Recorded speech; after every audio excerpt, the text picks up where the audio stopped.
जन स्वराज यात्रा के तहत प्रशांत किशोर आज बेगूसराय के बखरी पहुंचे, जहां उन्होंने एक जनसभा को संबोधित किया और फिर प्रेस से बात करते हुए सीधे सीधे गिरिराज सिंह और भाजपा पर हमला बोला। प्रशांत किशोर ने गिरिराज सिंह के उस बयान का पलटवार किया जिसमें उन्होंने चुनाव आयोग के SIR को लेकर विपक्ष पर जनता को भ्रमित करने का आरोप लगाया था। पीके ने कहा कि भाजपा और सत्ता पक्ष चुनाव आयोग के साथ मिलकर गरीब, वंचित और प्रवासी मजदूरों का नाम मतदाता सूची से काटने की साजिश रच रही है।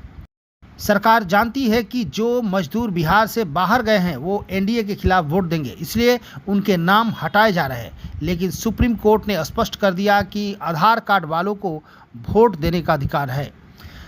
प्रशांत किशोर ने साफ कहा कि जिनका नाम कटेगा उनके लिए लड़ाई जन स्वराज लड़ेगा, लेकिन जितने लोग बच जाएंगे वही नीतीश कुमार और भाजपा को सत्ता से बाहर करने के लिए काफ़ी होंगे। मुंगेर के जमालपुर में जनसभा की अनुमति नहीं मिलने पर पीके ने तीखा तंज कसा। उन्होंने कहा कि हम जामवंत है, जनता हनुमान है, जनता को किसी परमिशन की जरूरत नहीं है। जनता की ताकत से ही बुजुर्गों का पेंशन बढ़ा, आशा कार्यकर्ताओं का मानदेय बढ़ा और रसोइयों का वेतन डबल हुआ। अब डोमिसाइल भी लाया जा रहा है। यह लोकतंत्र में अच्छे विकल्प का असर है। डोमिसाइल नीति पर भी प्रशांत किशोर ने नीतीश सरकार को घेरा। कहा कि अभी सिर्फ TRE 4 में ही 85% आरक्षण लागू किया जा रहा है, जबकि जन स्वराज की मांग है बिहार में कम से कम 2/3 डोमिसाइल आरक्षण हमेशा के लिए लागू। 2023 में PM बनने के लालच में नीतीश कुमार ने डोमिसाइल हटा दिया, जिससे 3 लाख शिक्षक बहाल हुए, लेकिन अधिकतर बिहार के बाहर के थे। अब चुनाव आ गया है तो फिर डोमिसाइल याद आ रहा है।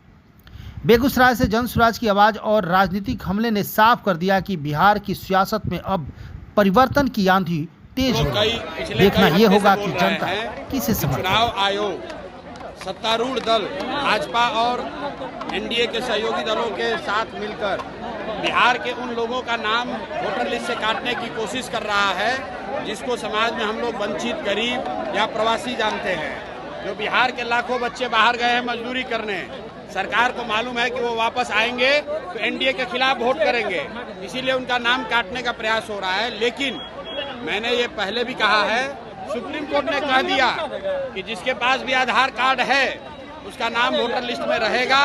चुनाव आयोग को नागरिकता तय करने का कोई अधिकार नहीं है।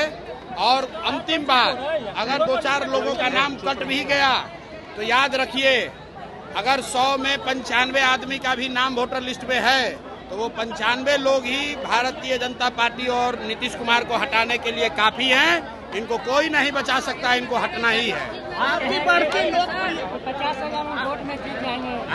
50,000 वोट में आप कौन 50,000 खत्म क्यों करें? आपकी बढ़ती लोकप्रियता को लेकर मुंगेर में आपके कार्यक्रम और आपके सभा को परमिशन। अरे भैया, सभा को परमिशन की जरूरत नहीं है। लोगों को किस परमिशन की जरूरत है? ये हमारी लोकप्रियता नहीं है, ये लोगों की ताकत है। प्रशांत किशोर जामवंत हैं और जनता हनुमान है। अपनी ताकत भूल गई थी। आप देख रहे हैं कि जन स्वराज आया तो 400 रुपया का पेंशन जो 20 वरिष्ठ से नहीं बढ़ रहा था वो बढ़ के 1100 हो गया। आशा दीदी लोग का मानदेय बढ़ गया, रसोइया का वेतन डबल हो गया और डोमिसाइल लागू करने जा रहे हैं।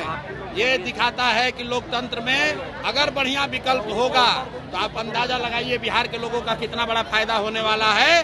इसलिए नीतीश कुमार चाहे कुछ भी कर ले, अब उनका जान बचने वाला नहीं है। जनता बिल्कुल तैयार बैठी है नया विकल्प बनाने के लिए। डोमिसाइल नीति पर आपने कहा था कि 100% सीटों पर चाहिए। अरे भैया, 85% सीटों पर बिहार सरकार डोमिसाइल जो है वो सिर्फ TRE 4 के लिए बोला है, अभी सबके लिए नहीं बोले हैं। 2023 में डोमिसाइल नीतीश कुमार ने हटाया, इसलिए हटाया कि 24 में लोकसभा में प्रधानमंत्री बनने का नशा चढ़ा था और बिहार के लाखों युवाओं का नौकरी दूसरे राज्य के युवाओं को दे दिया। अभी जब विधानसभा का चुनाव आया है तो TRE 4 में कह रहे हैं कि बिहार के लोगों को प्राथमिकता मिलेगी। इससे बात नहीं बनेगी। बिहार में हमेशा के लिए कम से कम 2/3 नौकरी बिहार के युवाओं के लिए रिजर्व होना चाहिए। ये जन स्वराज की डिमांड है, जन स्वराज की मांग है। Fertility Center Private Limited, more than 65,000 IVF successful cases. माता पिता बनने की ओर अपना पहला कदम बढ़ाएं। IVF अपनाएं। कई राष्ट्रीय एवं अंतर्राष्ट्रीय अवार्ड से सम्मानित डॉक्टर रश्मि प्रसाद, विश्व स्तरीय तकनीक, ICSI, IVF, IUI, blastocyst transfer की समुचित व्यवस्था। 234, 235 लड्डू गोपाल मिष्ठान भंडार के नजदीक, पाटलिपुत्रा कॉलोनी, पटना। ना सिर्फ धार, ना केवल रफ्तार, खबरों में सार और मजबूत आधार, क्योंकि आप देख रहे हैं समृद्धि न्यूज, एक नई खोज।